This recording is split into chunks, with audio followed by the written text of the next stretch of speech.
All right, Richard. So a lot going on this year in the Korea conference. I know every year this thing gets bigger and bigger. Hey, so first off, I just want to say, so what brings you to the Korea conference? Basically, I'm going to pitch my company and hopefully people love it. I think it's pretty cool that a lot of Koreans and Korean Americans are able to get together and like be innovative. It's awesome. So tell us a little bit more about your company and what you do. So we're an IP company and we're really focused on Web3 and gaming. So we do a lot of cool stuff. So it's like what all the kids want to play. And for us, like Fortnite, people have skins and like digital assets is a big thing now. Yeah. And there's a whole economy for it. So we just want to put that on steroids. Yeah. So tell me a little bit more about the vision. We have a big tech audience, a lot of people that'll listen to this, and I want to hear more about the concept. Yeah, so originally there's a lot of like play to earn games, but a lot of these games felt like more like work.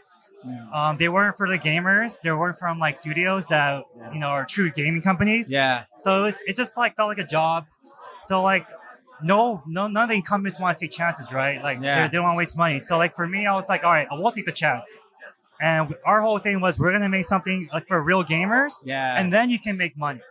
Making money is obviously a great thing, but it's not our main focus. We want people to have fun first and play the game. If it's boring, then what's the point of making money? It feels like work. One of the things that you brought up is, especially for the real gamers out there, it's about like having fun, the game, the culture, the inclusiveness, not necessarily just making money on the front end. I feel like some companies, when they've tried that, they crash and burn hard. Yeah, because most likely they have a friend that like was trying to make a game for them or whatever. Our thing was we just have real studios. We partner up with real studios. Half our partners are like publicly traded companies. So they know what they're doing. It just took a little bit of convincing for them to be like, hey, this is the future. Now they're on board. They see it. That's awesome. So talk to me about like just the vision for as you kind of unroll this internationally. So tell us more about that. So for us, we believe in like a variety of games. I don't want to say we're throwing darts out there, but everyone has different type of games. Some people are playing mobile games. For us, we're looking at first-person shooters. We're looking at poker. Yeah. Who doesn't like gambling? Crypto gaming. Yeah. And then most importantly, just in case the world isn't ready for mass adoption just quite yet, because it's still a barrier of learning how to use a wallet or crypto.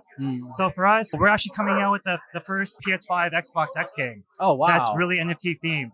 Wow. So we want to bring in the Web 2. We call it Web 2, the traditional market first. Yeah. And then we want to like airdrop them and kind of teach them that way with value. Wow.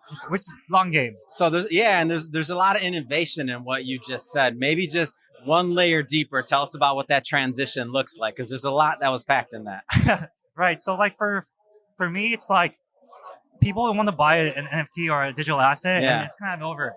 But there's value in that, just like anything else. So you can possibly earn passive income. And then more on top of it, if you play video games, you can actually earn. So like, for example, we have a game called Ape Wars, where typical play to earn game where you play and you win. But the cool thing is like we have a survival mode. Yeah. So winner takes all. Winner takes the whole entire pot. Wow. And there's different stakes. Yeah. So that's more fun. I feel like streaming is a big part of this world. Yeah. So streaming, who doesn't want to see everyone put $100,000 and play duke it out and win $1 million? That's big. That's big time. Why not? That's how you start a movement. That's how you start some fun. Yeah. And then that's when you get the real gamers to come and play. Real money. And then there's obviously different stakes for every player out there. Yeah. So I know on this journey, so we're obviously in the media business, right? So mission matters. I know in this journey how important in media, just IP protection, IP ownership, rights. I know that's like, I see it in your face already where I'm going with this. It's big. Like, how does that come into play in your world? So in my world, we have an amazing chief legal counsel officer. And most importantly, we have an amazing law firm, Ramon. Yeah. They represent a lot of the big firms out there. I think they represent Meta.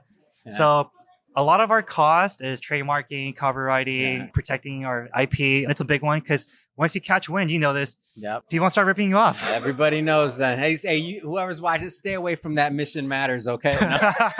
None of that business. Just get good lawyers and they'll take care of it.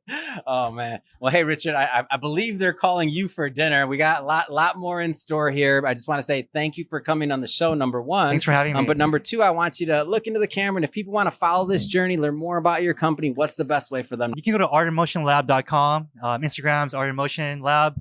Twitter's Art in Motion Lab. Everything's Art in Motion Lab. Fantastic. And we'll put that in the show notes so that our audience can just click on the links and just head right on over. And speaking of the audience, if this is your first time with us, hey, hit that subscribe button. We have many more mission-based individuals coming on the line, and we don't want you to miss a thing. Richard, again, thank you for coming on the show. Thanks for having me.